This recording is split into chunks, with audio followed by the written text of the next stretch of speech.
నమస్తే D24 news కి స్వాగతం. తూర్పుగోదావరి జిల్లా గోకవరం హైస్కూల్లో విద్యార్థులకు మౌలిక సదుపాయాలు లేకపోవడంతో విద్యార్థులు అనేక సమస్యలు ఎదుర్కొంటున్నారు. గత ఏడాది నుంచి త్రాగునీరు లేక విద్యార్థులు బాధపడుతున్నారు.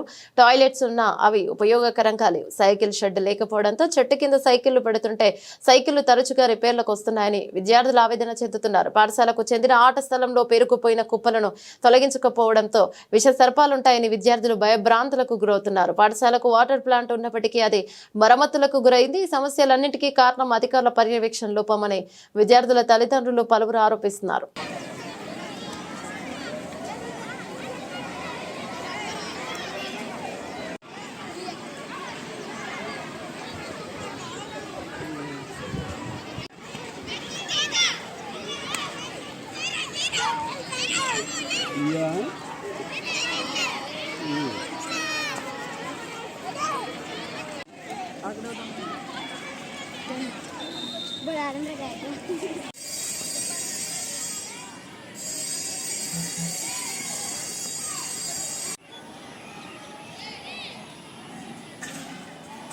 టాయిలెట్లోకి వెళ్తున్నాను